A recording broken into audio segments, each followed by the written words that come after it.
वैसे तो जनधन बैंक खाते सभी के ही खुल गए हैं, लेकिन हां, अगर अभी भी किसी का बैंक में खाता नहीं है तो उनको अकाउंट खुलवाना होगा, क्योंकि पैसे सीधे बैंक खाते में ही जाएंगे। जैसा कि भाइयों बहनों आप लोग ने खुद सुना कि अगर आपका जनधन खाता नहीं है, आपको जनधन खाता खुलवाना होगा, क्योंकि केंद्र सरकार सीधे आपके जनधन खाते में रुपए देगी। आपको बता दें, अगर आपके परिवार में कोई भी सरकारी नौकरी नहीं करता है, आपके परिवार को प्रत्येक महीना 1,500 रुपए की धनराशि मिलेगी। ये पैसा हमारे देश में 11 करोड़ से अधिक परिवारों को जनधन योजना के अंतर्गत मिलना चालू हो गया है। आपको बता देना भाई बहनों, आदरणीय माननीय प्रधानमंत्री नरेंद्र मोदी जी ने कल देश को संबोधित किया, जिसमें कई बड़ी सरकारी योजनाओं की शुरुआत की गई, जिसमें प्रधानमंत्री आवास योजना को लेकर अभी तक हमारे देश में 27 लाख से अधिक लोगों को इस साल मकान दिया गया।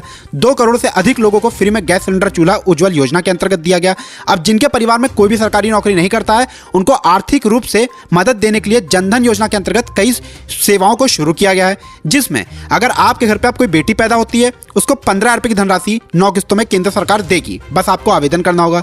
अगर आपके घर पे कोई महिला है और आपके घर पे कोई भी सरकारी नौकरी नहीं करता है, आपके घर की महिला को किस योजना के अंतर्गत 6,000 रुपए की धनराशि मिल रही है, जैसे हमारे देश में लाखों महिलाओं को मिल रही है, इसकी जानकारी आपको हम देंगे। और अगर आपका एक जनधन खाता है और जनधन खाता नहीं है और जनधन खाता आप लोग खुलवा लेते हैं, तो कैसे आपको प्रत्येक महीना 1,500 रुपए की धनराशि मिलेगी, इसकी सारी जानकारी आपको हम अपने 2 से 3 मिनट के वीडियो में बताने आ रहे हैं। भाइयों बहनों, ये वीडियो मात्र 2 से 3 मिनट का होने वाला है, लेकिन यकीन मानिए इस वीडियो से आप लोग अपना ही नहीं, अपने पूरे परिवार का भविष्य सुरक्षित कर सकते हैं। इसलिए इस वीडियो को कतई भी स्किप या मिस ना कीजिएगा, वरना आपने अगर आवेदन करने में कोई गलती कर दी तो आपको प्रत्येक महीना आपके जनधन खाते में 1,500 रुपए की धनराशि नहीं मिलेगी। आपके घर पे अगर कोई कन्या होगी, उसको 15,000 रुपए नहीं मिलेगा, और आपके घर की महिला को नहीं मिलेगा 6,000 रुपए। इसलिए इस वीडियो को बहुत ध्यानपूर्वक अंत तक देखिएगा, योजनाओं के बारे में समझ लीजिएगा, आवेदन करने की प्रक्रिया को एकदम दिमाग में बिठा लीजिएगा।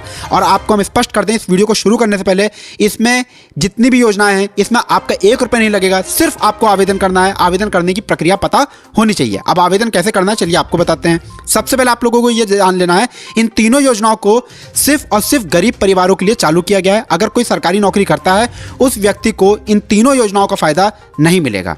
दूसरा, आपका किसी सरकारी बैंक में जनधन खाता होना चाहिए। मतलब अभी तक आपने जनधन खाता नहीं खुलवाया है तो जनधन खाता खुलवा लीजिए, क्योंकि जनधन खाता निःशुल्क खुलता है। तीसरा, आपका जनधन खाता आपके आधार कार्ड और पैन कार्ड दोनों से लिंक होना चाहिए। अगर आपका पुराना जनधन खाता है, उसको आधार कार्ड और पैन कार्ड दोनों से लिंक करा लीजिए, वरना आपको किसी भी सरकारी योजना का फायदा नहीं मिलेगा। और चौथा, अगर आप लोग टैक्स के दायरे में आते हैं, तब आप लोग आवेदन नहीं कर सकते हैं। अगर आप लोग इन शर्तों के अंतर्गत आते हैं, सिर्फ एक निःशुल्क आवेदन कर दीजिए। तीनों योजनाओं का फायदा कैसे मिलेगा, चलिए आपको बताते हैं। सबसे पहले बता दें, अगर आपके घर पे कोई महिला है या आपके जानने वाली कोई भी महिला अब पहली बार गर्भवती होती है, उसको नजदीकी आंगनवाड़ी केंद्र जाना है, अपना रजिस्ट्रेशन कराना है, अपना जनधन खाता संख्या नंबर देना है। अगर उनके जनधन खाते में हर कागज लगे हुए हैं जो हमने आपको बताए, उनको 3 किस्तों में 6,000 रुपए की धनराशि मोदी सरकार उनके शिशु के लालन पोषण के लिए देगी। दूसरी, अगर आप लोग उत्तर प्रदेश के निवासी हैं, आपके घर पे कन्या पैदा होती है, आपको कन्या सुमंगल योजना का फॉर्म भरना है। यह फॉर्म आपको नजदीकी पोस्ट ऑफिस में जाकर मिल जाएगा। जैसे ही आप लोग ये फॉर्म भरते हैं, आपके घर की बेटी को 15,000 रुपए 9 किस्तों में केंद्र सरकार देती है, बेटी बचाओ बेटी पढ़ाओ अभियान के तहत। अब तीसरी योजना, जिसमें आपके परिवार को प्रत्येक महीना 1,500 रुपए की धनराशि मिलेगी, उसमें आपको कैसे आवेदन करना हो, ये कौन सी योजना, चलिए बताते हैं। लेकिन आप लोग एक बात जान लीजिए, हमारे चैनल पर महाप्रतियोगिता चालू हो चुकी है। कमेंट बॉक्स में सिर्फ इतना उत्तर दे दीजिए, आपके हिसाब से नरेंद्र मोदी जी की सबसे अच्छी सरकारी योजना कौन सी है। आपको वीडियो लाइक करना है, चैनल सब्सक्राइब करना है। हम 5 लोगों को चुनेंगे और 5 लोगों को 5 एंड्रॉइड के मोबाइल इस हफ्ते दिए जाएंगे। जिसका भी कमेंट बॉक्स में सही उत्तर होगा, जो वीडियो लाइक करेगा, चैनल सब्सक्राइब करेगा, उसका मोबाइल इसी हफ्ते उसके घर तक पहुंचा दिया जाएगा। इसलिए वीडियो लाइक करना मत भूलिएगा। अब आपको बता दें कि हमारे देश में 11 करोड़ से अधिक किसानों को उनके जनधन खाते में प्रधानमंत्री किसान सम्मान निधि योजना के अंतर्गत हर साल 6,000 रुपए की धनराशि मिलती है।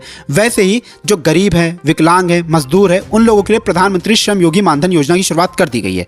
इसका फॉर्म आपको नजदीकी पोस्ट ऑफिस में मिल जाएगा। इस योजना के अंतर्गत आप तब जुड़ सकते हैं जब आपकी उम्र 18 साल से 40 साल के बीच में है। इस योजना के अंतर्गत आने के बाद जैसे ही आप लोगों की उम्र 60 साल पहुंचती है, आपको एक निर्धारित पेंशन 1,000, 1,500, 2,000, 3,000 मिलना चालू हो जाती है। जैसे आप स्कीम लेते हैं, 18 साल से 40 साल की उम्र के बीच में जितने भी गरीब लोग हैं, जो लोग गरीबी रेखा में आते हैं, चाहे वो किसान हैं, विकलांग हैं, मजदूर हैं, बेरोजगार हैं, उत्तर प्रदेश, महाराष्ट्र, छत्तीसगढ़, बिहार, मध्य प्रदेश, आप किसी भी राज्य से हैं, आपको सिर्फ नजदीकी पोस्ट ऑफिस में जाकर इसका फॉर्म भरना है। जिसके बाद आप लोग प्रधानमंत्री श्रम योगी मानधन योजना के अंतर्गत जुड़ जाएंगे और आपके परिवार को आपको 1,500 रुपये प्रति महीना मिला करेगा। भाइयों भाइयों बहनों, इसी तरीके की हर सरकारी योजना को जानने के लिए तुरंत चैनल को सब्सक्राइब